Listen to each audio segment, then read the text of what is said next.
compartir sus experiencias, indagaciones sobre la enseñanza en la arquitectura, y hemos pasado momentos muy, muy simpáticos, tanto acá en Arequipa como cuando fuimos a devolverle la visita en Bogotá y junto a Nancy, ¿no? Entonces, a Pedro Juan Jaramillo Carlin, arquitecto y graduado en la Universidad Nacional de Colombia, ha hecho una maestría en teoría e historia de la arquitectura, el arte y el diseño en la Universidad Nacional de Colombia, y siempre con unas temáticas muy, muy particulares, ¿no? Su tesis de maestría, El camino tras la huella, ¿no? Una arquitectura de la inmanencia. Y fue una tesis meritoria. Bueno, hablar de su ejercicio profesional, pues no, es bastante vasto, y siempre me ha llamado mucho la atención su empatía con los alumnos, lo que lo ha hecho meritorio de recibir premios por su docencia, ¿no? Ha sido director también del Departamento de Arquitectura de la Universidad Nacional de Colombia, ha enseñado en varias universidades, tiene investigaciones y escritos con temas muy sugerentes, ¿no? Por ejemplo, el mito de Locus, En brazos de Hércules, la pregunta de la cartografía, un apasionado Pedro Juan por la cartografía junto con Nancy, su esposa, y investigaciones en la universidad, organizaciones para la creación, una mirada desde la complejidad, y la arquitectura del territorio, Centro de Hábitat de la Universidad Nacional de Colombia, en la que nosotros hemos podido visitar. Entonces, sin más, más reseñas sobre su perfil, pues le damos una cálida bienvenida a Pedro Juan, y es un honor que compartas esta conferencia con nosotros. Bienvenido. Gracias, Álvaro. Mil gracias. Me encanta volver a estar, aunque sea virtualmente, en Arequipa. La conversación de hoy tiene su origen en un trabajo realizado durante mucho tiempo. Llevamos ya unos 15, 18 años, con alguien conocido de ustedes, que nosotros decimos que es la mejor importación que ha hecho Colombia en su historia, que es Henry Talavera. Y por una serie de encuentros casuales a nivel de proyectos de grado en la Universidad Nacional, empezamos a trabajar juntos. Él por su fervor por el territorio inca, y yo tenía una cierta debilidad y una investigación realizada sobre el territorio muisca. Cuando empezamos juntos a trabajar en proyectos de grado, fuimos descubriendo que la idea de territorio era más que simplemente una anécdota, como para acompañar ciertos discursos ya extintos. Empezamos a investigar junto con Nancy Rosso, que estaba haciendo su doctorado en ese momento en Italia, las implicaciones que históricamente había en la relación arquitectura-territorio. Las escuelas nuestras, las escuelas fundamentadas en el siglo XX, que trabajan sobre la noción de lugar o la noción de contexto, lo hacen sobre lo inmediato, el contexto propio de un entorno concreto y muy claramente definido. Cuando al final del siglo anterior se empezó a trabajar la ciudad, ella parcialmente empezó a ser motivo de esa noción de contexto también, pero ahí acabó.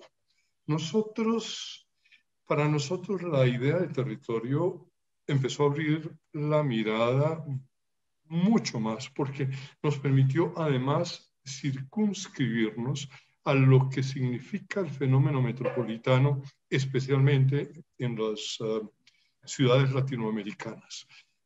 todavía seguimos enquistados en la mayoría de las escuelas en un discurso de ciudad que ya no tiene absolutamente ninguna relevancia cuando estamos enfrentados a problemas tan delicados como es las estructuras metropolitanas. Y ellas solamente son comprensibles a través de la idea de territorio. Entonces, ese ha sido como la línea de trabajo desarrollado con Henry y con Nancy en estos 15 años. La conversación de hoy es una especie de repaso, es un ensayo gráfico en donde estaba tratando como de sintetizar cuáles fueron las aproximaciones hechas hasta hoy, cómo se dieron, priorizando diferentes tipos de ideas. Vamos a trabajar hoy sobre la noción de paisaje, que fue uno de los temas que tangencialmente hemos trabajado, pero sin el cual consideramos es imposible entender lo que significa un orden territorial. El título viene de unas charlas con Álvaro durante un tiempo, en la medida en que el tema invisible para nosotros fue como lo relevante durante mucho tiempo, en la medida en que esa condición de territorio seguía siendo intangible. Cuando Álvaro la tomó, dijo, por favor, no solo es tangible, sino que tiene una unidad que está por encima de cualquier otro concepto que uno quiera trabajar. De manera que si va a trabajar la idea de territorio, lo trabajamos como un territorio indivisible. Y ahí vino un juego de palabras, además muy bonito, pero que nos permite contextualizar de lo que vamos a hablar. Entonces, inicio formalmente la charla, que se llama De un orden invisible a un territorio indivisible. Perdón. Y a la arquitectura para un territorio indivisible. La charla se inicia sobre la idea de paisaje urbano, fundamentalmente, o de lo que se ha llamado paisaje rural.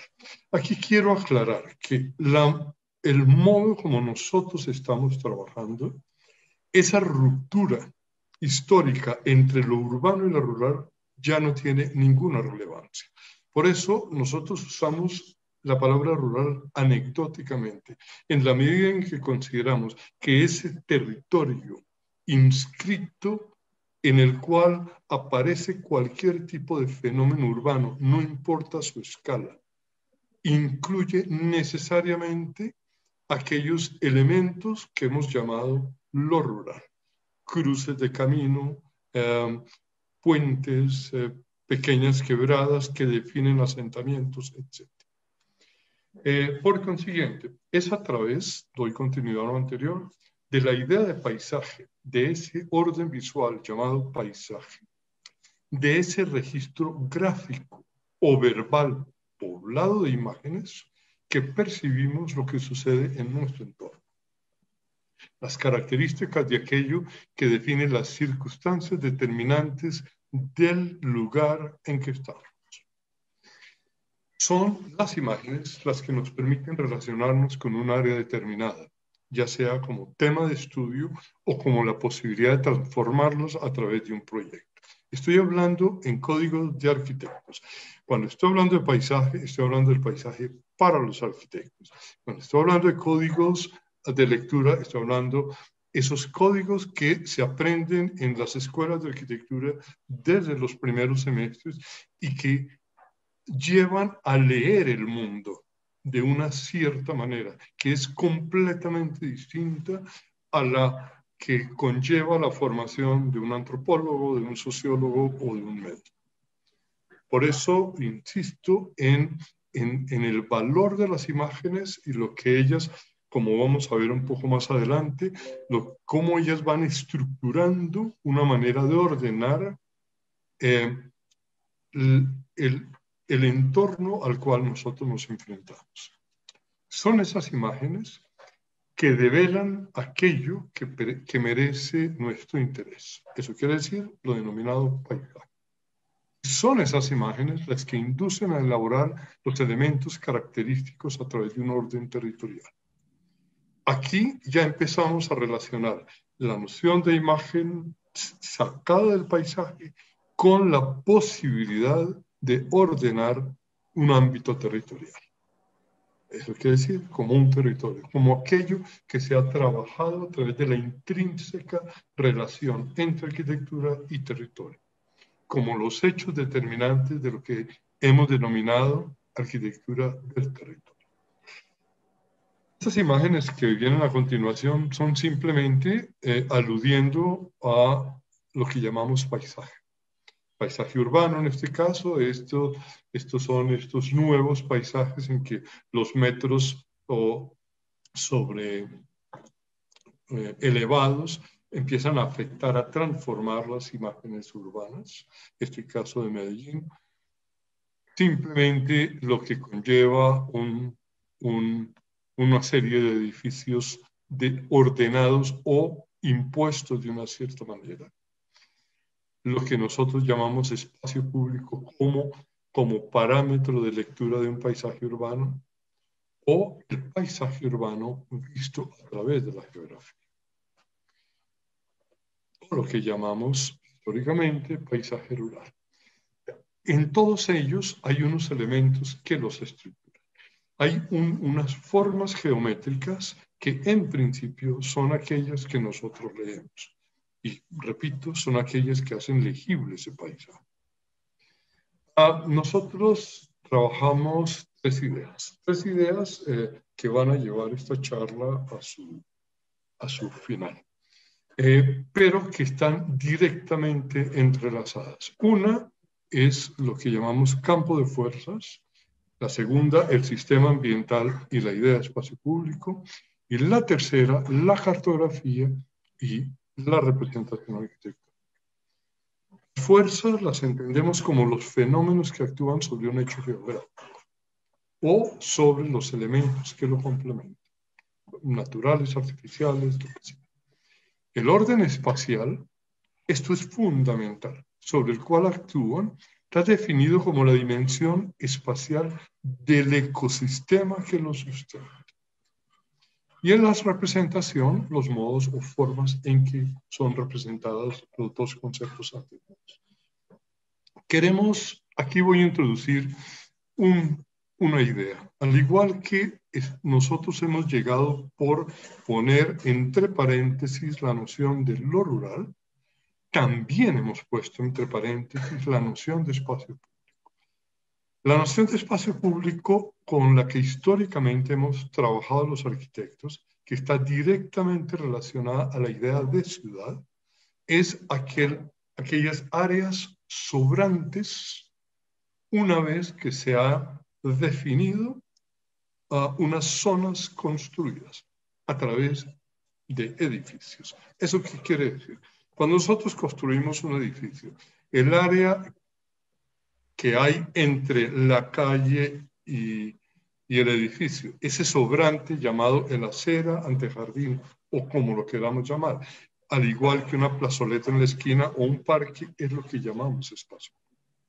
Para nosotros el espacio público es lo que sostiene la posibilidad de existencia de la ciudad. No es el sobrante una vez que se han puesto los edificios. Es lo que soporta los edificios. Es aquello que permite que un edificio esté en un área en la cual un grupo de personas han decidido vivir en común. Si la ciudad es el bien común por excelencia en la historia, es aquel que nos permite o ha generado la idea de civilización, es porque se sostiene sobre la idea de espacio público, no porque tiene espacios públicos. Insisto, se sostiene. Y en términos contemporáneos, eso que sostiene es claramente los ecosistemas. La obligación ética nuestra en este momento es trabajar por lo que ello significa, por el sistema ambiental en todos sus distintos aspectos. Por consiguiente, eso que hemos llamado lo público empieza a dar. Un paisaje, volvemos a las imágenes sutiles, es esto. Paisaje en donde aparecen una serie de planos en interacción, definidos esos planos a partir de elementos construidos, de formas determinadas de arborización. Aparece una cosa fundamental de entender en este momento, que son las múltiples escalas. La noción de territorio, al igual que la noción de paisaje, conlleva múltiples escalas. A diferencia del trabajo histórico de los arquitectos, en que inmediatamente vamos reduciendo a una, dos o tres escalas que nos hace tangible el tema, aquí no podemos abandonar nunca la multiplicidad de las escalas si queremos tener ser conscientes de los diferentes factores que actúan ahí. Por lo tanto, ver la Tierra es remitirnos a un orden visual en primera instancia, a la contemplación de los fenómenos que la acompañan, que la hacen tangible, sensible a la vista. Es posiblemente remitirnos a la noción de paisaje, a aquello que históricamente hemos denominado paisaje y que como una construcción cultural, esto es formativa de un grupo social, define coordenadas, modos de lectura. Las cualidades de la geografía en su proceso de integración a los valores de un grupo se decantan, se depuran, convirtiéndose en catalizadores. La idea de paisaje deviene a partir de ese proceso de decantación. Este es un sketch normal de cualquiera de nosotros. Cogemos una situación geográfica y la delineamos. Pero inmediatamente la delineamos, nosotros sabemos, como lo pudimos ver en la última imagen, que empiezan a aparecer lo que hemos llamado nosotros fuerzas. Esas fuerzas son las que van a darle carácter al paisaje. Carácter y le van a dar la dimensión arquitectónica. Me devuelvo un segundo. Hasta acá estamos en un paisaje común y corriente. Cuando nosotros señalamos aquellos elementos que para nosotros son fundamentales en la determinación de ese ámbito arquitectónico, que son los que están aquí señalados por líneas, estamos ya configurando ese plano de fuerzas que, repito, define lo que llamamos en primera instancia territorio, o elementos básicos del territorio. Paisajes del orden de los sentidos, como lo hemos dicho anteriormente. Por lo tanto, lo que debemos hacer es encontrar lo que sustenta ese estatuto de visibilidad, su razón de ser y sus posibles significados. Leer el paisaje es extraer formas de organización del espacio, extractar estructuras, figuras, flujos, tensiones, direcciones y límites, centralidades y periferias. Ahora, el paisaje se limita solamente a la mirada, a verlo, o implica una forma distinta de apropiamiento al convertirlo en un tema de conocimiento en el cual lo visual es esencial. Esto fundamentalmente es la tesis que hemos tratado de desarrollar el día de hoy. Como arquitectos, lo que nosotros hacemos conlleva un conocimiento. La parte mecánica de instrucción en las escuelas de arquitectura, cuando se hablaba obsesivamente de lo físico, realmente, en términos contemporáneos, en la medida en que una escuela de arquitectura existe, en la medida en que está sustentada por investigación, temas como este son necesariamente un tema de conocimiento intrínseco a la disciplina que estamos desarrollando. Leclerc escribe, el terreno sustituye al libro, al texto o al archivo del historiador. Adquiere un valor heurístico fundamental porque constituye el sustrato fundamental en el que se lee la relación hombre-medio. La geografía ha hecho de lo fisionómico su objeto de trabajo al preguntarse ¿de qué producto es el paisaje? La respuesta hasta ahora ha sido de interacciones, de combinaciones y de construcciones naturales, geológicas, morfológicas, atmosféricas, botánicas, y de un conjunto de realidades humanas, económicas, sociales y culturales que van quedando registradas a través del tiempo, de los tiempos, si queremos ser más explícitos. Registros que, como figuras o huellas, habilitan la lectura de las fuerzas que han actuado configurándolo como paisaje, o en algunos casos simplemente dejando cicatrices que habrán de acentuar su carácter. ¿Qué hace el arquitecto? Cuando decía que quería hacer como un recorrido por lo que hemos trabajado en estos años, era un poco ilustrar cuál ha sido ese proceso, cuál ha sido la manera de enfrentarnos al paisaje. A partir del dibujo anterior que había mostrado, en el cual empieza a señalarse simplemente como a calcar aquellos elementos determinantes, uno como arquitecto empieza ya claramente a buscar códigos, empieza a señalar aquello que considera que va estructurando esa primera imagen, ese orden visual que tiene al frente. Le va estableciendo cualidades, lo va definiendo en los términos geométricos, que es sobre lo que se sostiene el lenguaje que nosotros tenemos como arquitectos, en lo cual todo lo llevamos a esa condición geométrica. Lo vamos caracterizando y en consecuencia vamos jerarquizando sus elementos adicionalmente. Y además vamos descubriendo que la superficie es solo eso, solo superficie. Y como superficie, si lo vamos a hablar en términos ambientales o en cualquiera de las disciplinas que lo acompañan, como la geología, vamos a encontrar que ese plano horizontal está en la tensión entre todo aquello que lo sostiene y el sistema ambiental, lluvias y demás que hay por encima.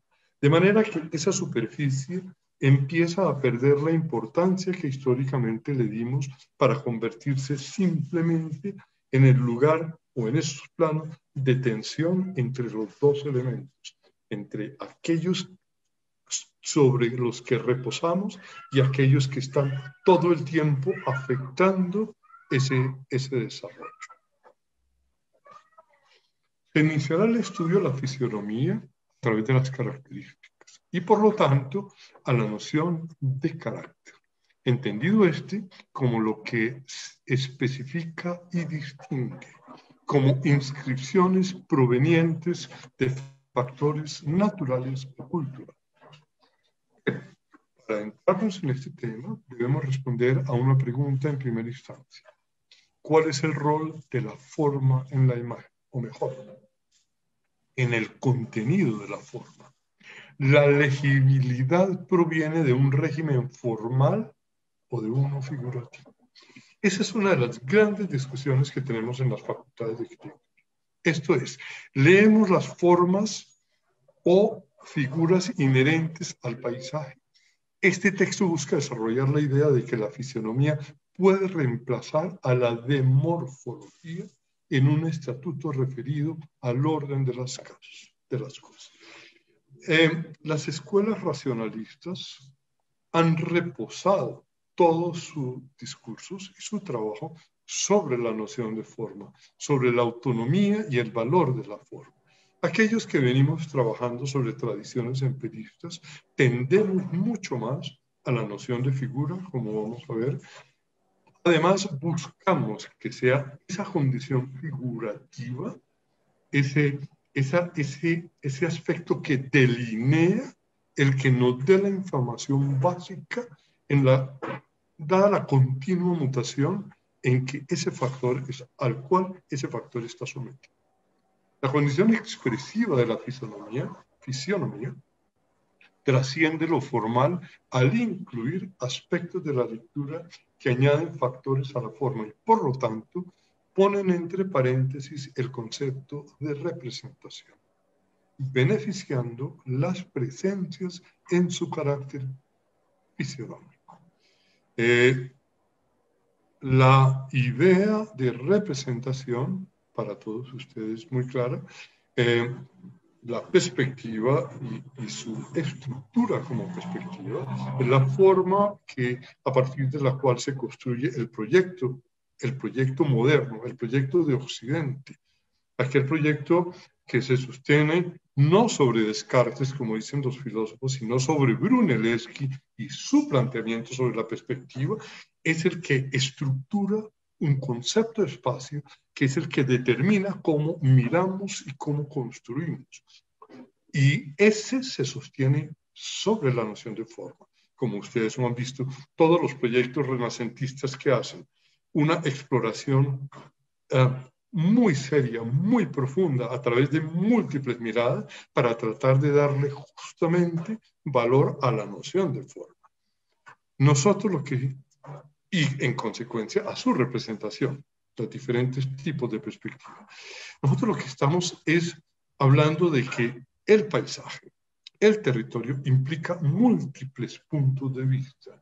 Y el estar sometido a múltiples puntos de vista, esto quiere decir múltiples perspectivas que se van, como se vio en los dibujos, entrelazando entre ellas, nos saca de ese código primario llamado perspectiva o prospectiva pingendi que llamaban los renacentistas. Y esos elementos no, como antes, simplemente están ahí, sino que ellos explotan. Leer el territorio, leer el paisaje, implica tomarlos, esa primera situación de análisis, esos planos que cogen el territorio y llevarlos a explotar, sacarlos, ver cómo ellos actúan y cómo interactúan entre ellos. Pero siempre, siempre sabiendo que hay una parte inferior y el aire con toda esa condición atmosférica que la soporta. Es esto. La historia nuestra es la historia de una geometría que se pone en tensión entre el suelo, el subsuelo, a través de un marco y una parte superior, llamémoslo la atmósfera, las nubes, como que. Es un juego geométrico entre esos dos planos en tensión. Planos en tensión, repito, los cuales siempre habrá la presencia viva de lo que significa lo subterráneo, lo que está debajo. Hago un paréntesis en este momento. Cuando dije que este trabajo era un trabajo gráfico, era porque quería, más que enfatizar el texto verbal y simplemente limitarme a leer, quería que la importancia estuviera a través de las imágenes, que fueran las imágenes las que fueran tratando de abrir en ustedes la posibilidad de la lectura de lo que nosotros hemos tratado de trabajar. Estas imágenes pertenecen a lo que Álvaro muy amablemente integró en el afiche, que es una serie de dibujos que se llama Arquitectura para un orden incierto, que conlleva, incluyendo estos dibujos también. Después, al final, mencionaré un poco esto. Eso quiere decir que al explotar los planos, hay un cambio de dimensiones. Existe la opción de unos tipos de dimensiones que van definitivamente más allá de lo que nosotros hemos llamado la tridimensionalidad. Cuando aparecen estos círculos, únicamente buscaba representar que hay unos pasos de una circunstancia a la otra. y que en nuestro modo de leer, en nuestro modo de hacer arquitectura, esos tránsitos, esos umbrales deben quedar consignados. Como en este, entre marcos virtuales, entre elementos en tensión, no importa, pero estarán siempre presentes o se vuelven abstractos. Aquí un poco parodiando a Miró, los trabajos de Klee, de síntesis que ellos hacían, estaba únicamente buscando extraer aquellos elementos con los que nosotros trabajamos como arquitectos. Es un marco, la determinación de un marco, unos elementos geométricos y un posible entorno. Un posible entorno que se traduce, cuando se traduce en arquitectura, históricamente era la noción de monumento, como el que ustedes ven en la parte superior. Hoy en día es inconcebible. No podemos hablar de una arquitectura sobre la tierra mientras ella no tenga su componente bajo la tierra. Hablar del territorio implica esta simbiosis entre el elemento que está arriba, esa arquitectura viva, nueva, que está alimentada o en tensión por lo que puede venir de abajo. Como pueden ver aquí, el péndulo es el símbolo de aquel elemento que históricamente nos ha definido. Es una arquitectura que tenemos que descubrir, dentro, afuera, al interior de, como sea, pero estará ahí, que vendrá del interior de la tierra, sobre la tierra, escarbándola, puede ser. Estará definida por los elementos que históricamente han completado la arquitectura como muros planos o simplemente en su tallada, pero siempre deberá reposar sobre esa lectura de la condición natural. Una lectura que nosotros, cada uno de nosotros, va describiendo, va investigando como cree que lo debe hacer. Por ejemplo, este buscar el interior de la Tierra era simplemente una serie de ejercicios viendo qué quiere decir la posibilidad de una arquitectura que complemente la que nosotros llamamos la visual, que implica ir al interior de la Tierra, que implica horadarla, qué tipo de espacialidad viene de ahí. Y vuelvo a las mismas anteriores, en donde son esos marcos, esas especies de círculos ovoidales, los que van a ir circunscribiendo la posibilidad de una espacialidad. Lo único que estábamos aquí tratando de descubrir eran posibles espacialidades al interior de ese trabajo sobre la Tierra. ¿En qué momento un elemento como este, que es un potencial, empieza a convertirse en un elemento tangible?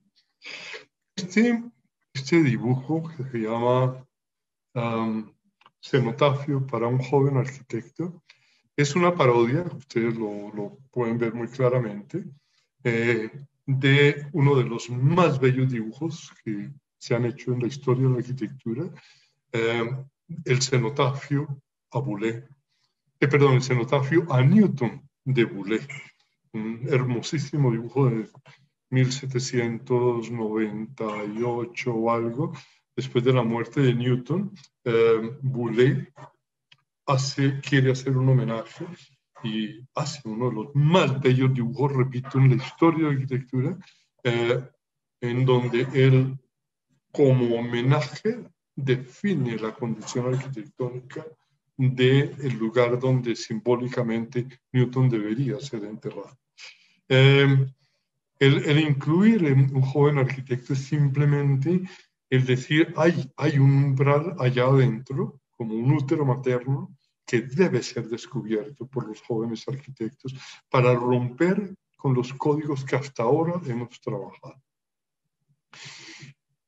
Aquí vamos a ver una serie de imágenes de uno de los más impresionantes dibujantes que ha tenido la historia, pero que justamente en su momento de madurez, que es Piranesi, se ve al interior de la Tierra, buscan los interiores nuevamente donde podría estar aquello que nosotros llamamos la arquitectura.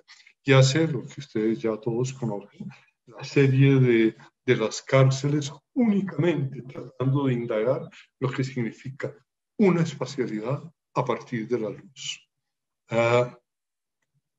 Que repito, es posiblemente de lo más hermoso, de documentos arquitectónicos más hermosos que nosotros tenemos. De ahí pasamos nuevamente a mirar la condición natural, la posibilidad ya no bajo la tierra, sino qué puede decir un entorno natural cuando se vuelve arquitectura. Ya tuvimos una experiencia que duró al menos 5 siglos, que fue la arquitectura gótica, en que nos han enseñado que nace como una abstracción de los bosques. Nos enseñaron que esa arquitectura deviene simplemente como una abstracción de la condición natural que había en los bosques. Este era un poco más atrevido, era sacarlo del orden que existe en los bosques europeos y mirar en los bosques nuestros qué hay ahí.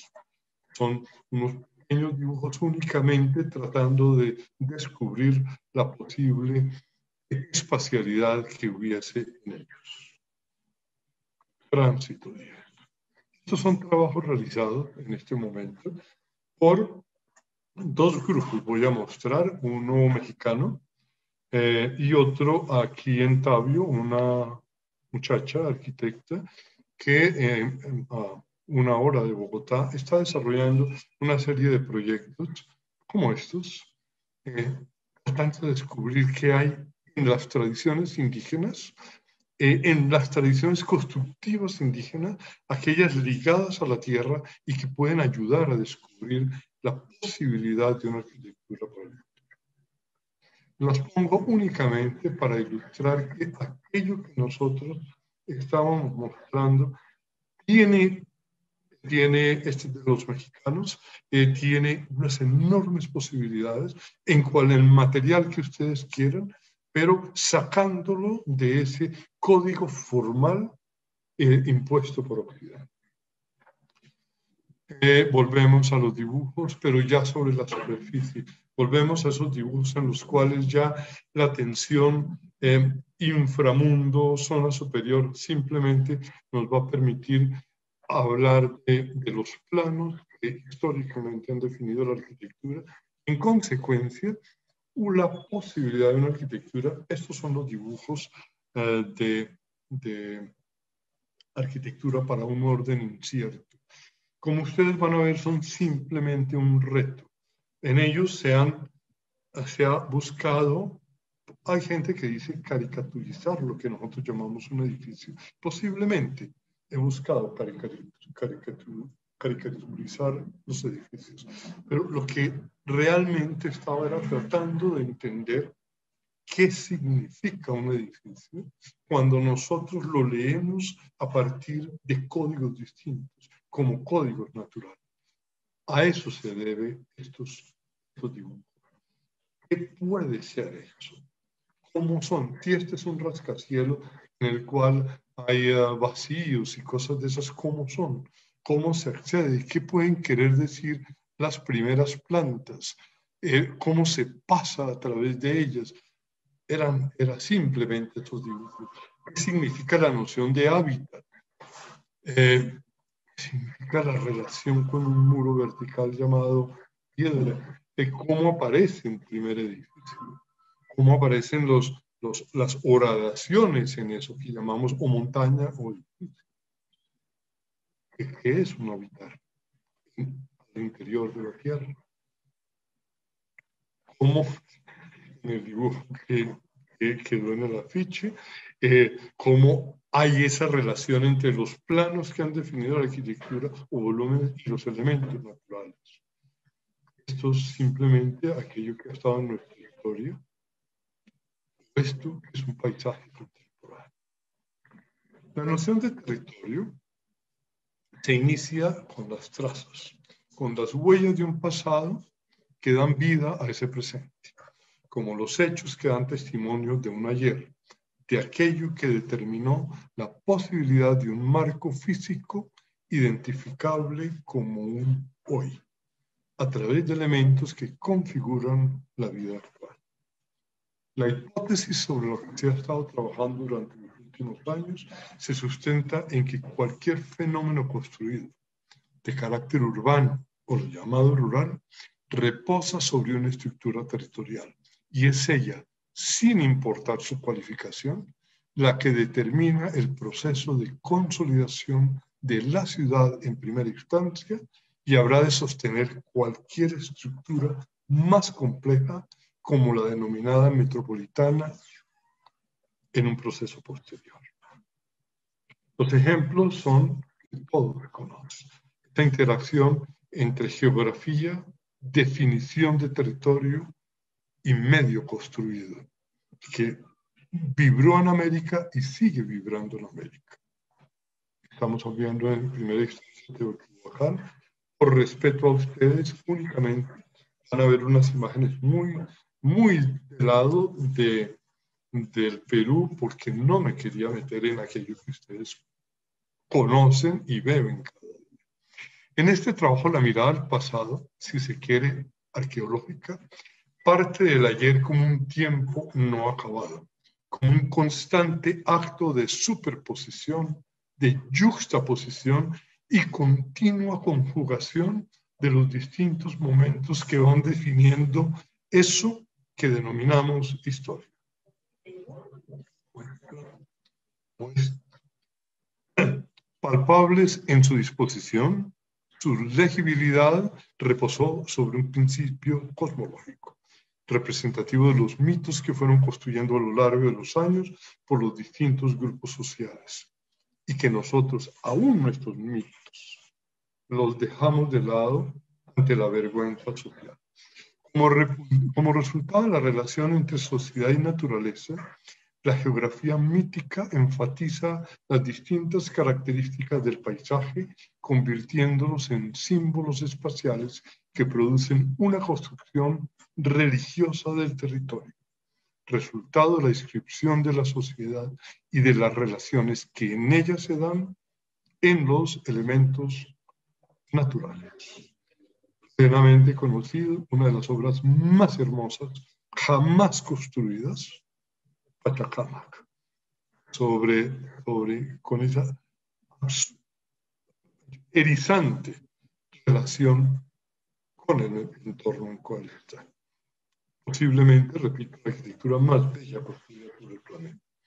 Por lo tanto, las prácticas o ritos de un grupo social, al conllevar una espacialidad, determinan un proceso de apropiación del medio natural y con ello un paisaje, el cual va cambiando constantemente según las prácticas que cada momento de la historia crea, pero conservando las huellas de ese pasado. Como ven, aquí ya volvimos con la palabra paisaje y tratamos como de resumirla, de volver a definirla a partir de lo que es el agua. Fundamental en esta reflexión, en una triple connotación. Primeramente simbólica, a continuación como un activo en su rol cualificante de la geografía. Y en tercer lugar, por las implicaciones técnicas que conlleva cualquier construcción sobre ella. Por lo tanto, actúa como limitante en los procesos de apropiamiento de los usos de las áreas en las que ella determina, definiendo un tipo de arquitectura propio de ella. Esto que voy a mostrar es únicamente para que vean que no importa cómo se lea, cómo uno vaya definiendo los valores de ese orden territorial, como por ejemplo lo hicieron los mexicanos en el centro de México, un poco en el Valle del Cusco, en el Valle de Urubamba. Pero miren el trabajo, ¿qué es lo que define un ámbito romano? Es el agua.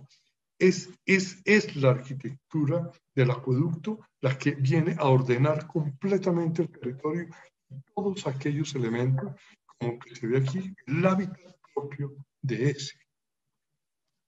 Son, repito, estructuras territoriales de una importancia enorme, solamente comprensibles en su rol territorial. como estos dibujos, como lo que vamos a ver aquí. La única persona, posiblemente del siglo XX, que dejó unos documentos supremamente concretos sobre su manera de entender lo que significaba el rol del territorio en la arquitectura, es Le Corbusier. Estos hermosísimos proyectos, vamos a ver los del Río de Janeiro, Sao Paulo, Montevideo y Chandigarh, lo único que hacen es justamente mirar el posible implicaciones que la arquitectura tiene con una geografía y al interactuar con ella, definir esa propuesta. Chandigarh, este es el plano que nos muestra nuestro. Chandigarh es esto. Es esta conjugación de elementos que lleva a la propuesta específica. La idea y territorio, ya para terminar, como campo de fuerzas, por lo tanto, reposa sobre la tensión entre geografía y prácticas. Se rompe con la forma como propiedad física de los hechos geográficos, naturales o artificiales, con la noción misma de forma. El territorio reposa, repito, sobre un orden figurativo. Supera la idea del límite inherente a la forma, pues este está ligado a la definición de forma. El límite implica una reducción formal no aceptable en un esquema o para un esquema figurativo.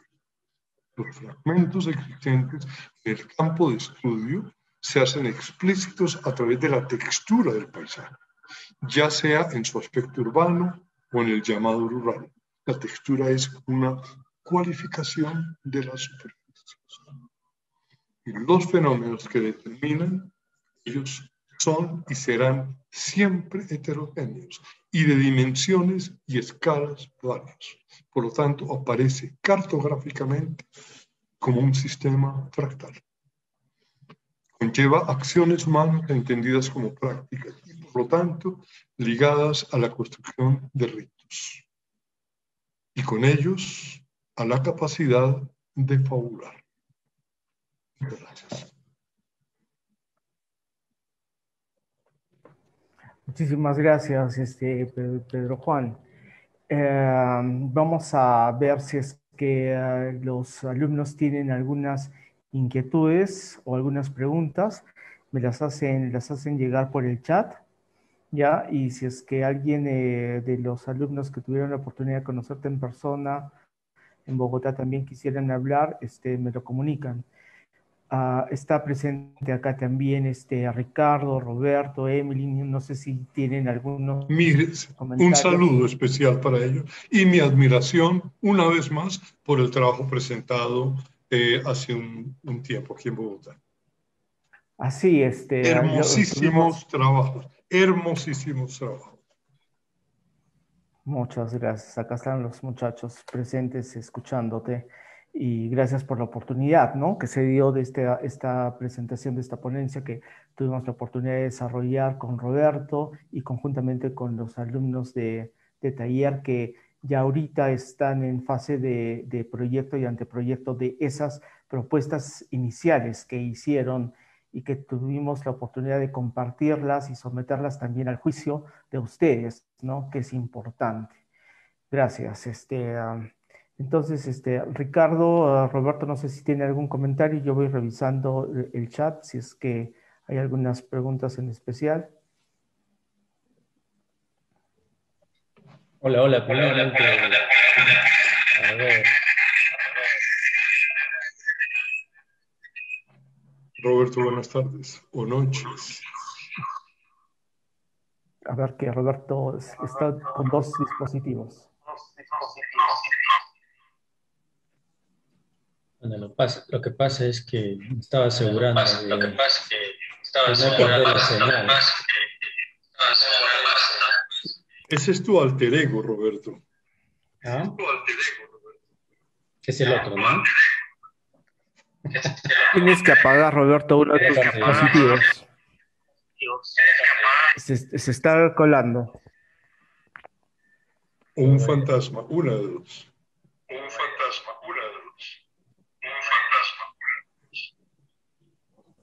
Ya me he tenido que salir de uno de los Sí. dispositivos. Bien, agradecerte primeramente, Pedro Juan, no solamente por esta presentación, que seguramente va a generar muchas preguntas, y eso es bueno, porque despierta, ¿no? Estas inquietudes que algunos estudiantes pueden tener respecto de lo que estamos haciendo. Sobre todo querrán saber por qué a ustedes les parece que sus trabajos han sido excelentes. Algo deben tener. A mí me preocupa mucho a veces la opinión de otros sobre los trabajos de los alumnos, porque de alguna manera los confirma en que probablemente están yendo por el camino correcto, y esto es muy importante. Quiero agradecerte antes de que pase mi oportunidad, no solamente por esta ocasión, como te decía, sino por las veces en que han tenido la amabilidad de recibirnos con mucho cariño eh, allí en Colombia, por toda la entrega que han tenido para nuestros alumnos, y sobre todo por el buen ejemplo, ¿no? Porque es evidente que son profesionales muy serios, muy conocedores de lo que hacen, y eso yo creo que a los alumnos les cae muy bien, ¿no? Em, por otro lado, también mi estima personal que necesito manifestarte, mi admiración, mi respeto a tu trabajo y a lo que vienes haciendo. Y de la misma manera también con tu señora, ¿no? Y con Henry, ¿verdad? Ahora, no quiero ocupar más tiempo, me gustaría más bien que puedan participar los muchachos o de repente los otros profesores, ¿sí? Bien, muchas gracias, Pedro Roberto, mil Juan. gracias. Mil gracias.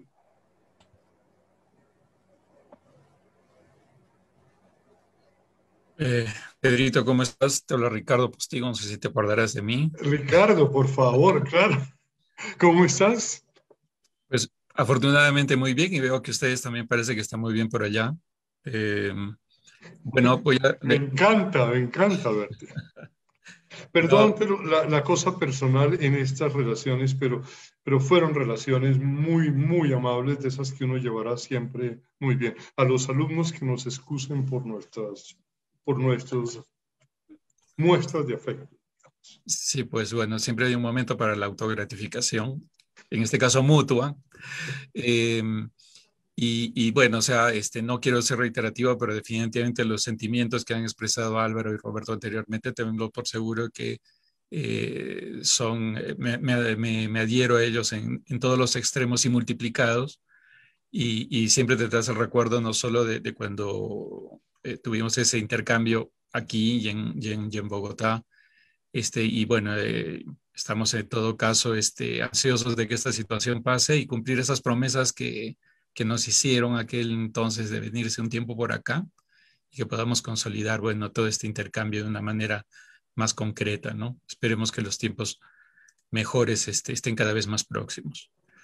Eh, pero bueno, un poco en base a lo que nos presentaste en la muestra, esta interpretación visual, digamos, es tan elaborada, no corre, bueno, o sea, a nivel de los especialistas, los arquitectos lo hacemos, pero yo también digo, ¿cómo lo asume la gente común para interpretar? Porque el paisaje que nosotros creamos lo recibe también el ciudadano común y silvestre, ¿no? Y en realidad nosotros diseñamos para ellos. Esta reinterpretación que hacemos nosotros, eh, ¿cómo deberíamos nosotros esperar que la gente lo pueda captar, ¿no? No habrá de repente un nivel, ¿cómo lo recibe el ciudadano, o cómo deberíamos preocuparnos de transmitir ese lenguaje? Para que no quede algo como que es exclusivo y hermético de parte de nuestra parte creativa, ¿no? ¿De qué dependería en todo caso que la gente pueda recibir ese mensaje de manera adecuada? ¿O es que también se abre a una interpretación completamente abierta? Mira, eso fue una preocupación durante mucho tiempo. Tengo que reconocer que en el momento en que empezamos a trabajar, que lo hemos hecho conjuntamente, el tema del agua, cuando el agua fue lo fundamental en los talleres que hemos armado nosotros juntos, y con el agua vino la condición ambiental, la la subjetividad que hay en la aproximación del arquitecto, yo siento que empezó a perder peso. El compromiso con un sistema, con unos parámetros ambientales, el compromiso con una lectura territorial completa, inmediatamente deja, estoy hablando muy personalmente, deja la visión personalista subjetiva del arquitecto un poco al lado. Empieza a aparecer una cosa mucho más respetuosa. Es lo que siento. Creo que la arquitectura de autor, que es la que nosotros llamamos y es la que nos ha llevado a discutir este tema durante muchos siglos, mucho tiempo, esa arquitectura de autor que nace en el siglo realmente, pues a pesar de que la hemos arrastrado del siglo XVII, XVIII, en ese el siglo XX donde llega a su plenitud. Se puso en tela de juicio. Ella tenía valor cuando existía el predio, el lote, y con él el monumento al arquitecto. Pero en el momento en que la arquitectura se abra, incluya una dimensión mayor, acoja todo el sistema ambiental, yo siento que va a perder peso. Estoy dándote una, no sé si es una sensación, una ilusión, como arquitecto, entre comillas, pseudoartista que pretendí ser, y que va uno superando en su regocijo con la naturaleza. Es lo único que podría comentarte sobre el tema. Creo que una educación mucho más ligada a eso nos va a ir dejando de lado el protagonismo individual. Entre otras porque exige un trabajo multidisciplinario. Tú ya no puedes trabajar territorio simplemente como el arquitecto que mira el paisaje hace así. Tienes que leerlo necesariamente con un geólogo, tienes que tener un ambientalista al lado, los diferentes ambientalistas, alguien que te hable. Para nosotros, mira, lo más emocionante de los trabajos que hicimos con Henry Talavera, para anécdota, es el plan de ordenamiento de un poblado en el sur de Colombia, en el cual fue la primera vez que trabajamos con ecólogos. Ese personaje nos cambió completamente la mirada. Cuando una persona se sienta y ve una población, como es Pitalito, a través de los ecosistemas que entran ahí, eso define una mirada completamente distinta. Yo estoy seguro que Henry mostró ese proyecto a ustedes en algún momento, porque es de los proyectos en que más orgulloso se ha sentido, o si no, le pedimos que lo haga. Pero, te repito, esa, llamémoslo científico, esa aproximación científica, desde varios puntos de vista, te pone a ti como un ser más de un grupo y pierdes el rol. En consecuencia, la mirada también se va haciendo más general. Ya no es yo quiero que se mire así. Se mira como todos pensamos que debe ser mirado. Hasta ahí te puedo responder solamente. Yo tendría entonces que concluir que en realidad la construcción del paisaje no es un tema personal, en realidad se vuelve hasta un bien social prácticamente, porque se incorpora la conciencia de la población, o debería hacerlo. Sí. Mira lo que fue la arquitectura indígena. Nadie la ha cuestionado jamás. Y aquellos arquitectos que han trabajado sobre ello no son cuestionados. Pero, por ejemplo, mira la arquitectura colonial, Arequipa, que es de los lugares más emocionantes que uno puede encontrar en su arquitectura colonial. Cuando empieza la parodia del arquitecto emulando lo colonial, aparece el pastiche, aparece Disneylandia, Disney World, o como lo quieran llamar. Ese toque artificial que se va imponiendo. Cuando aquello que era parte de la tierra se hacía explícito, nos pertenecía a todos. No había ese cuestionamiento. Perdona por la interrupción. No. O sea,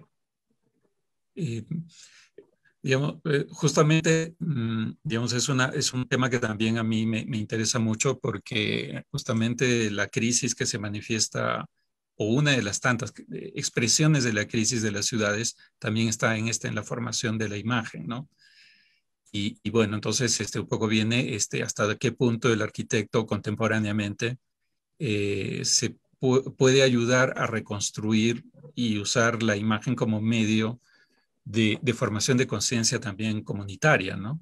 Entonces, la recuperación de ese sentido unitario que tenía la imagen de la ciudad en tiempos anteriores, de repente es muy difícil de llegar o de alcanzar en las circunstancias actuales, donde tenemos pues un personalismo y una individualización de la producción arquitectónica casi a elementos extremos, ¿no? Entonces, digamos, esta forma de entenderlo, yo, bueno, un poco que lo que yo lucubraba era la manera de entender esto y de nosotros de proponer realmente, digamos, mejor dicho, nuestro conflicto para poder encontrar una manera de expresar nuevos contenidos y que incorporen a toda la población, ¿no? ¿Cómo me comunico con ellos a nivel de la arquitectura? Cuando ves la misma gente pide algo exclusivo para ellos, ¿no? O sea, responde un sentido también desconectado de la sociedad actual. Mira, la imagen en su valor, y eso es presentado en Bogotá por uno de tus colegas hace unas breves semanas, un trabajo bellísimo sobre lo que es reconocer la arquitectura popular, las manifestaciones de arquitectura popular en su espacialidad básica y en sus manifestaciones. Hace un tiempo hice un trabajo al interior de la universidad que se llamaba La sombra de la identidad. Era cuando estaba muy entusiasmado con tratar de entender qué significaba la identidad.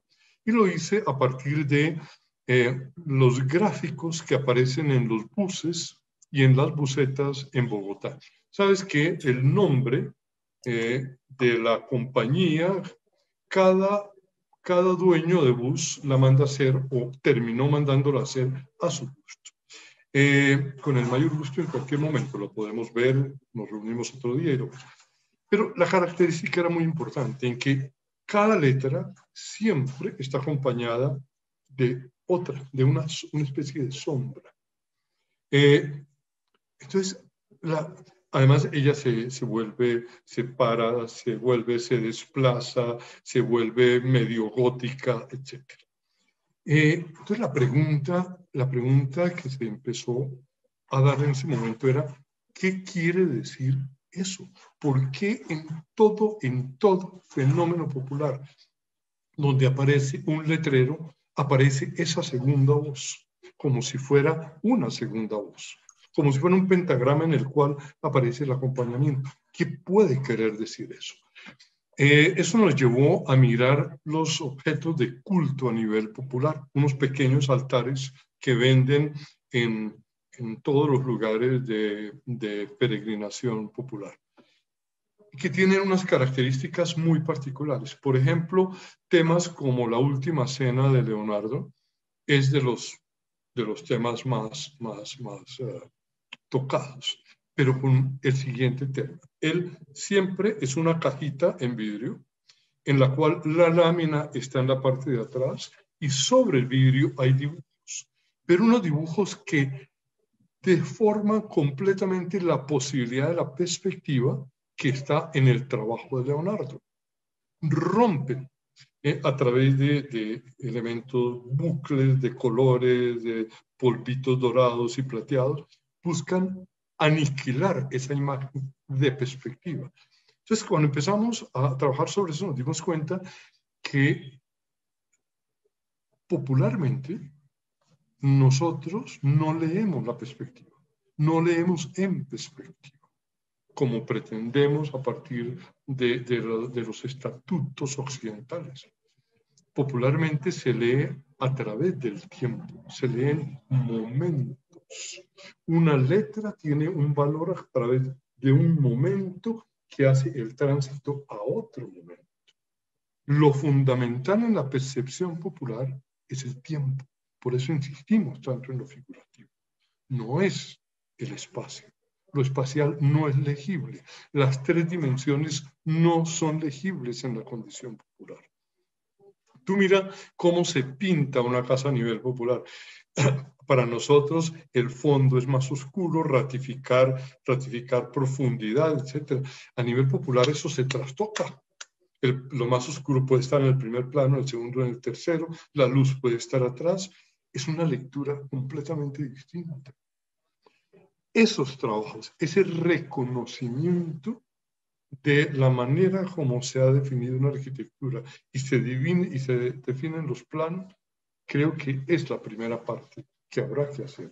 Si queremos generar una cultura integrada y no seguir en esta dicotomía cultural que seguimos teniendo entre expresiones populares y llamadas cultas.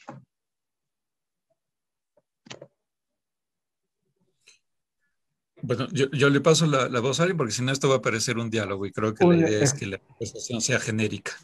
Sí, Y yo, un monólogo, me da pena, pero... No, para nada, al contrario. Tenemos Alex Revilla que ha solicitado participar. Alexander. Buenas noches, arquitectos. ¿Se me escucha? Sí, te escuchamos. Buenas noches. Bueno, disculpe el atrevimiento, pero yo tengo dos preguntas. Una con respecto a su concepción de espacio público desde el territorio y otra sobre la práctica y los ritos en este espacio público, ¿no? Que es un poco lo que le explicaba al arquitecto Ricardo, porque estas manifestaciones culturales, prácticas y ritos van cambiando a través del tiempo. Entonces, me gustaría saber cómo esto influye en el territorio y si lo determina o no. Mira, el énfasis en el tema de lo público, tal vez me obligaría a repetir parte de lo que dije anteriormente, discúlpame. Está en el momento en que al evaluar el tránsito de lo urbano a lo metropolitano, tratamos de encontrar lugares comunes. ¿Qué podía asociar la estructura urbana tradicional en su noción de determinada, la relación manzana, calle, acera o andén, plazoleta, plaza, parque, cuando ella explotaba con todas las ciudades nuestras y se convierte en esa estructura metropolitana en la cual, en el caso de Bogotá, el 60% de las construcciones de los últimos 20 años, el 60%, 65% son lo que llamamos conjuntos cerrados. Eso quiere decir entes autónomos separados de la ciudad por una valla, un muro, un bosque, cualquier cosa. Pero ellos, en su autonomía, no participan directamente de una condición de lo público que lo ligue a los demás, a no ser las vías. Entonces, si nosotros vamos a hablar de lo público, empezamos a ver los elementos que van apareciendo. ¿Cuáles son en el orden metropolitano? Aparecen los conjuntos cerrados, aparecen los centros comerciales y aparece el sistema de movilidad. Esos son los tres básicos.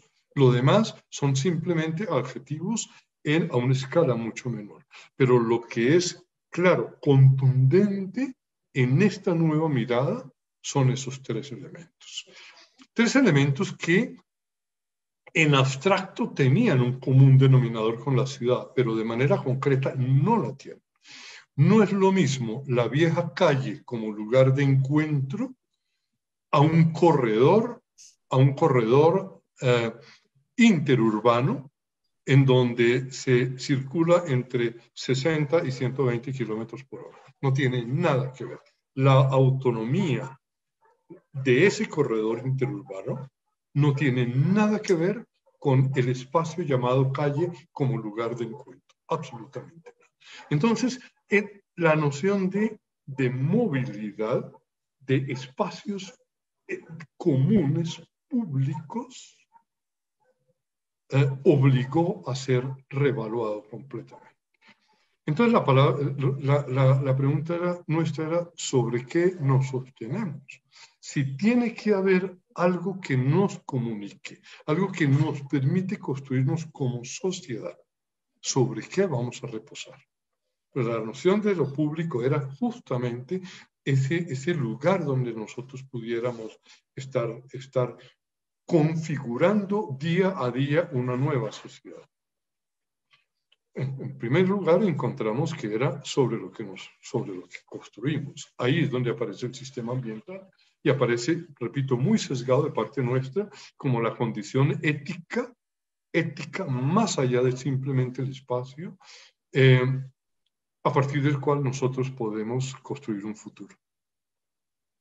Y paralelo con lo ambiental vendrán, y muy directamente ligado a ellos, esos otros lugares de encuentro, pero necesariamente sustentados sobre lo ambiental.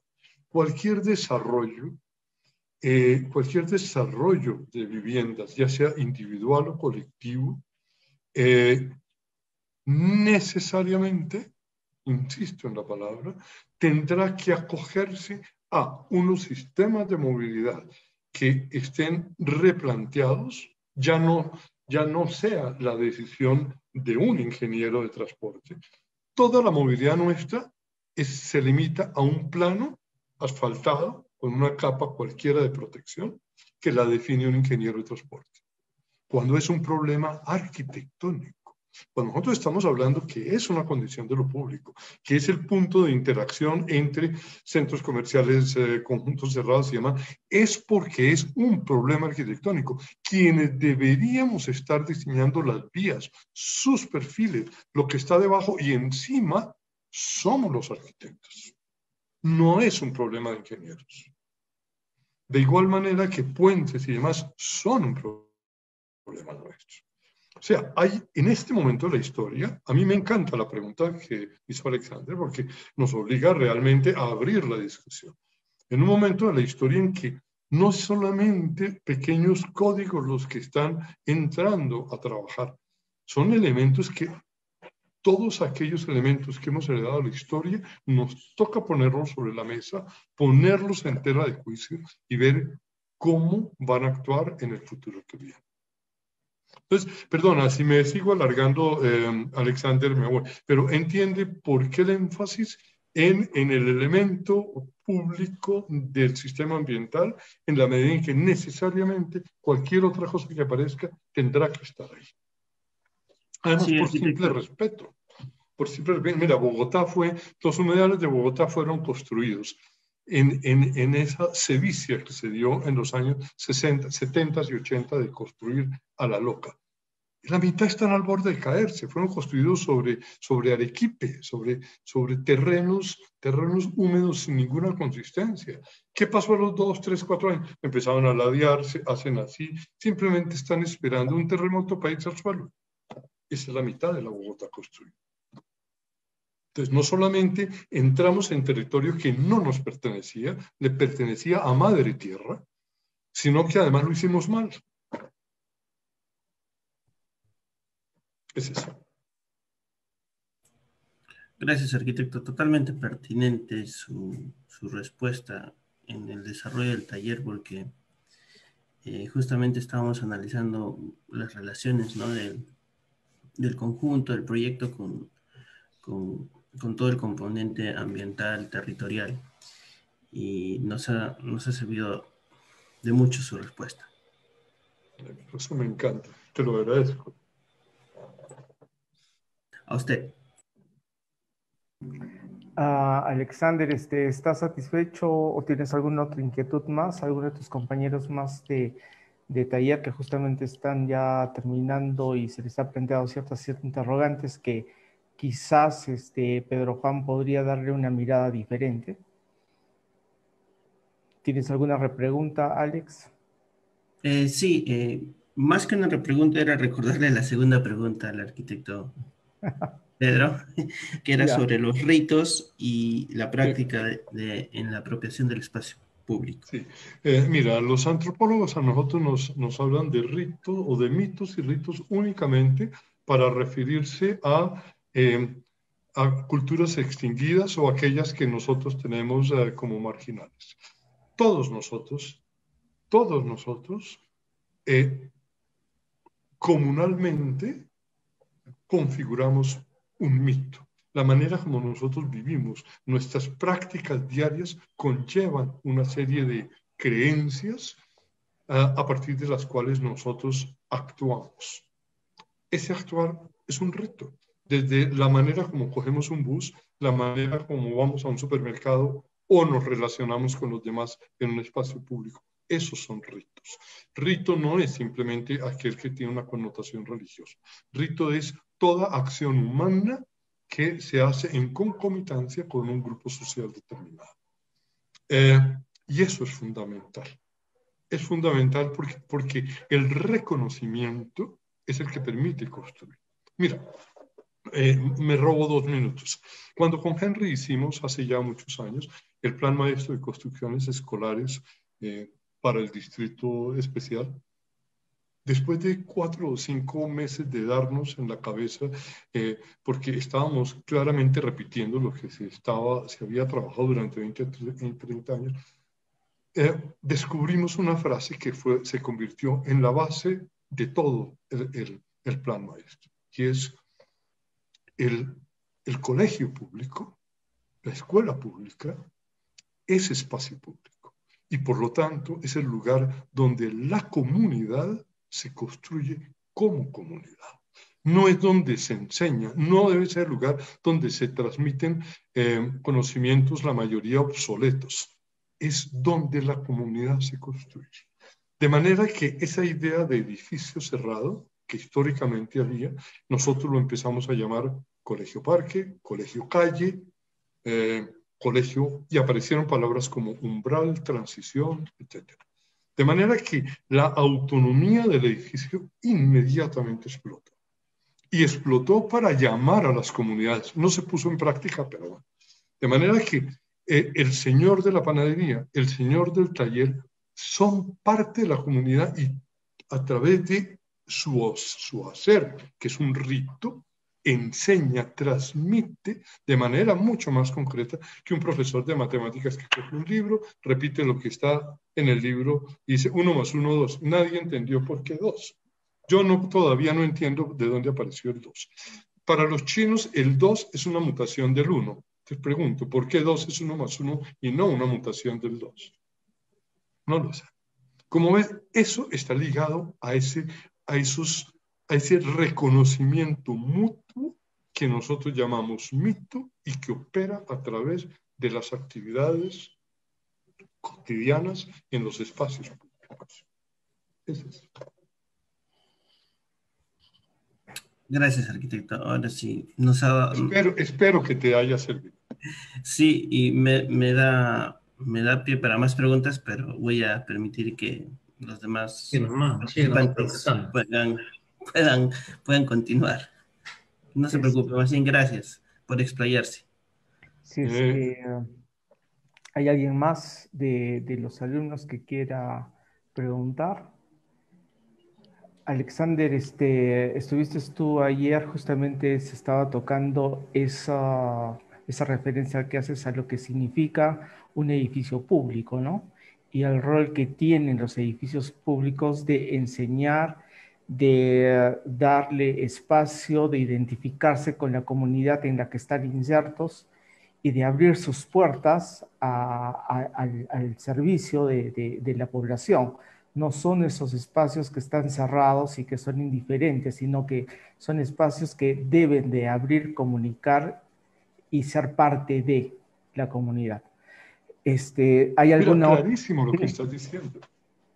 Perdóname, no hay nada más obsoleto que un edificio tradicional que llaman administración de impuestos, en donde tiene un policía a la entrada y controla la entrada. ¿Cuál entrada? ¿Cuál puerta? Por Dios. A la entrada los parques no tienen puertas. Los edificios públicos no deberían tener puertas. Son públicos. Exactamente. Y muchas veces, como lo explicaba ayer Roberto, reflexionando sobre esto, se convierten en estas cosas que tú has hablado desde el colegio, que es el colegio parque. En este caso hay instituciones públicas que no solamente albergan el equipamiento, sino sirven, ¿no? Es el equipamiento puente que vincula un sector incomunicado de la población con otro, ¿no? A través de un edificio que se convierte en un puente o que se convierte en un edificio que a su vez es un paradero o es una plaza que articule donde la gente se identifica con ese equipamiento que es de todos y debe ser de todos, ¿no? Clarísimo. ¿Alguien más tiene una pregunta? Roberto, no sé si quieres indagar sobre algo más. Yo quería que siga preguntando a Alex, porque a mí me van a escuchar toda la vida. Bueno, perdón, hasta que termine el ciclo. Pero aquí tenemos la gran oportunidad de conversar con Pedro Juan. Son temas que venimos tratando de exponer a los alumnos, esta importancia que tiene ese espacio público como sustento, ¿no? de la ciudad, ¿no? Sobre el cual se apoya el resto, ¿no? Nosotros intentamos cambiarle un poquito la mirada porque un poco la administración pública, bajo nuestra propia normativa, nuestra propia legislación y nuestros conceptos de propiedad privada y propiedad pública nos llevan pues a hacer lo que venimos haciendo, ¿no? Pero no nos hemos dado cuenta de repente todavía de que nadie nos priva, nadie nos prohíbe abrir la institución pública, sea cual sea, o el espacio público, sea cual sea, y no necesariamente mirarlo como el lugar por donde circulan los vehículos o el lugar por donde donde la gente sale a pasear el perro. No, es el lugar principalmente que nos articula, que nos une, que nos hace ciudad, es el espacio que da a luz, ¿no? A la comunidad. Entonces, me parece muy interesante, me gustaría leer esos textos que han preparado ustedes acerca por ejemplo, del colegio, ¿no? Que obviamente es una reflexión que, claro, puede estar chocando con los temas de propiedad y la seguridad y todo lo demás, pero detrás de eso no se está leyendo lo importante, que es el mensaje. Y la arquitectura o el edificio público es más información que edificio, ¿no? Es más que el mensaje que dice el edificio público al ciudadano. O sea, somos uno, nos estamos encargando de nuestros problemas, estamos aquí, tenemos que respetarnos, tenemos que participar de nuestra política, tenemos que organizarnos. O sea, el espacio público necesita dar todo ese tipo de mensajes y hay motivos, hay muchos motivos. Los colegios es un motivo, ¿no? Pueden haber otros motivos que justamente el día a día estamos conversando acerca de la infraestructura que monitorea los fenómenos pluviales, ¿no?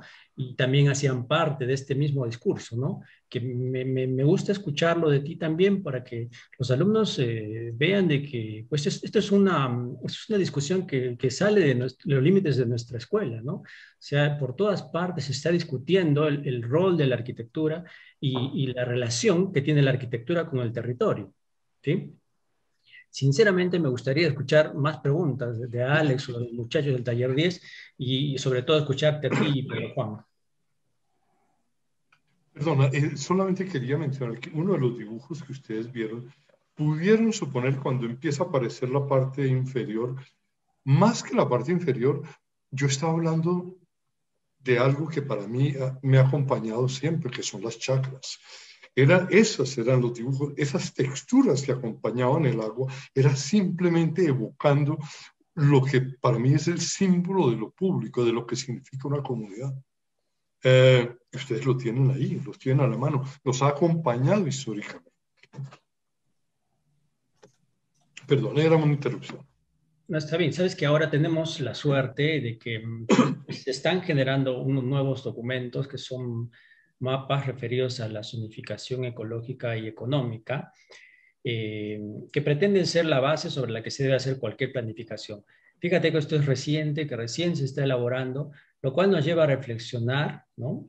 De que hay estructuras que están bajo nuestro suelo y que probablemente nos sustentan y que son más importantes probablemente que nuestras reflexiones abstractas y aisladas de la arquitectura, ¿no? por lo menos veo de que hay una luz, ¿no? Al final del túnel. Ojalá que esto siga adelante y que no solamente reconozcamos que hay un valor en el suelo, sino también en la morfología, en el volumen, ¿no? En toda digamos, las arrugas del territorio. Hay un lenguaje, hay un mensaje, hay una cultura detrás de eso, ¿no? En la historia, ¿no? En toda la estructura de ocupación histórica hay mensaje, hay aprendizaje que no podemos dejar de lado. O sea, los edificios no tienen por qué estar aislados de esa realidad. O sea, los arquitectos que estamos pasando, creo, de una actitud muy prepotente, no muy abusiva, porque claro, pues nos han dado, ¿no?, la pluma y el lápiz para decidir el destino del territorio, cuando de repente no hemos sido suficientemente respetuosos, ¿no? Tenemos que tomar en cuenta una serie de temas porque cohabitamos el planeta con otras especies, ¿no? Y sobre todo creemos también que debemos conservarlo, porque el planeta es para todos, y cuando decimos todos nos referimos a los hijos de nuestros hijos y a sus hijos, ¿no? Y más allá, ¿no? Y como bien dices, ¿no? Y esta arquitectura que hacemos tiene que encajar en el tiempo, ¿no? Y tiene que ser parte de esa historia, ¿verdad? No es un papel en blanco el proyecto, ¿no? O sea, existen ya cosas. Y eso es unas reflexiones que estamos haciendo y esperamos puede que a partir de las confirmaciones que tú nos vienes dando, reforcemos estas ideas y lleguemos a buen puerto, ¿no? Y ojalá que más adelante nuestras intervenciones Roberto, sean más consideradas. lo tan hermoso que acabas de decir, que es realmente lo que sintetiza todo. Cuando tú hablas, la arquitectura es para todas las especies, la ciudad es para todas las especies. No somos nosotros, son todos aquellos que nos acompañan. Y ese ámbito construido debe poder albergarlos a todos, debe tener la condición pública para albergar todas las especies que nos acompañan en nuestro diario vivir. Mira, esa frase te la robaré. Pero no te olvides de citarla. Pero por favor. En realidad nosotros robamos de todo el mundo, ¿no? Aprendemos de todos, aprendo de ti, aprendo de los alumnos. Aprendo más de los alumnos que de lo que te imaginas. Y por eso me gustaría escucharlos. Chicos, no sé, pregúntenle a Pedro Juan. Conversemos. Pedro Juan está aquí dispuesto a entregar todo lo que sabe, toda su experiencia. Adelante, Alvarito. Sí, Alexander, si tú tienes más cosas en el tintero, puedes exponerlas ahora, ¿no? No sé, Carlo, también tú tienes, estás trabajando en este taller, probablemente tienes algunas preguntas, cuestionamientos. Mientras van formulándolas, les paso la voz de que ahí en el chat hay un formato de Google Forms para que la llenen. Es una pequeña encuesta que mientras vamos discutiendo algunas cosas, ustedes pueden ir resolviéndola. Alex, te escuchamos.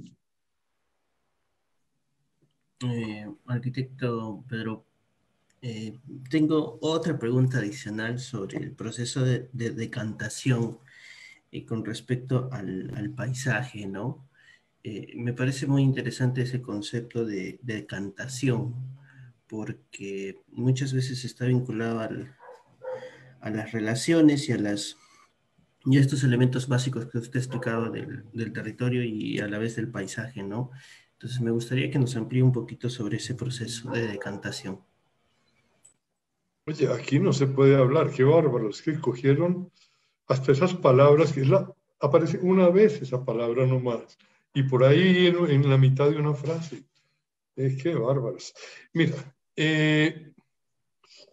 solamente me refería con esa palabra al momento en que culturalmente nosotros logramos establecer unos elementos en común para leer de una determinada manera.